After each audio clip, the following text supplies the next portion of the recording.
Hey guys, welcome back. DeFi, degens, drip, and farm for poverty. So another walk and talk. Today more about just the culture and history of Cambodia, especially for those of you like myself, didn't even really know where Cambodia even was on the map, and just kind of ended up here and then learned about it as I've been here. But for those of you that don't know and haven't looked it up, it's between Vietnam and Thailand. But interestingly enough, the Cambodian history is blended between Cambodia and Thailand. There was the Siam Empire and quite a lot of money. And one of the temples in Siem Reap was actually kind of covered up and forgotten about. Forestation grew over it. And then maybe 50 years ago, they found it. And it's like a huge temple, kind of like the equivalent of Egyptian culture, I guess you could say. Just like really impactful, really powerful regime that just kind of got forgotten about in history. But what I want to talk about here is actually something that's a little more recent. There goes my dog.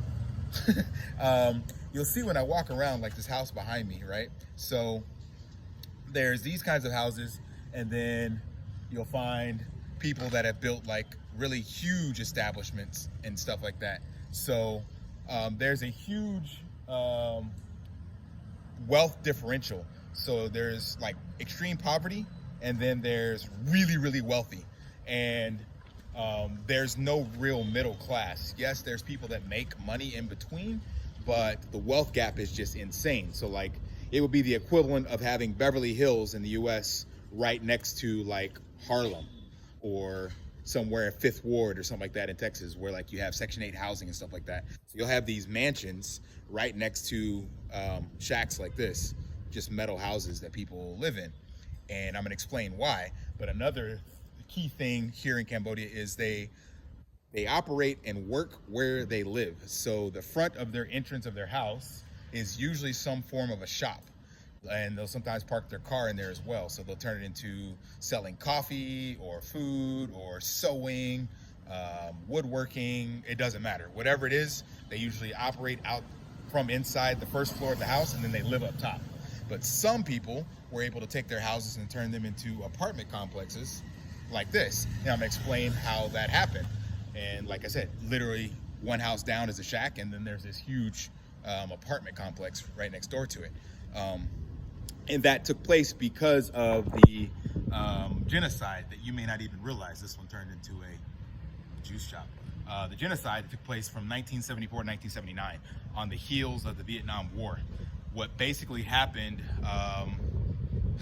during the Vietnam War is the U.S. bombed kind of transport areas between the Cambodian border and Vietnam to try to slow down the war and all this stuff like that. And that left Cambodia kind of left to defend itself, kind of an innocent bystander, if you will. And then Pol Pot, basically an extremist dictator, took over, and his goal was to quote unquote eradicate poverty and take the Cambodians back to year zero.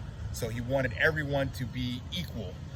The same extremist, genocide narrative that you heard from like Hitler and stuff like that. So what he ended up doing was eradicating 1/4 of the population. And his way of doing so was anyone who basically was smart or educated. He wanted to only have farmers and the lower class basically left over. And what he did, if you wore glasses, you went to school, you had a degree, you had a public office, you were slaughtered, including your kids. There's, you hear the old saying called the killing fields. There were multiple fields, kind of like the concentration camps from the Holocaust time, but these were just fields out in the middle of like nowhere, and they would just lead you out there and find the cheapest way to dispose of you. So sometimes this was just like hitting you over the head with a shovel, cutting off, there's these trees that are kind of serrated bark, and they would kind of cut you up with that. I mean, it was whatever was the cheapest way to kill people. And even babies were actually brutally murdered. Like there's a tree that has a bunch of ribbons tied around it because babies were literally just thrown against the tree and had their skulls bashed in and then just rolled into a pit. It was crazy. So how does that tie into these buildings I'm talking about? Is because what happened after that was over, people and Pol Pot was taken over and the Vietnam War was over, all this stuff like that. Basically, if you were alive and you didn't flee, you could move back into the cities and all of the houses and stuff like that were abandoned. So it became kind of squatters' rights, first come, first serve.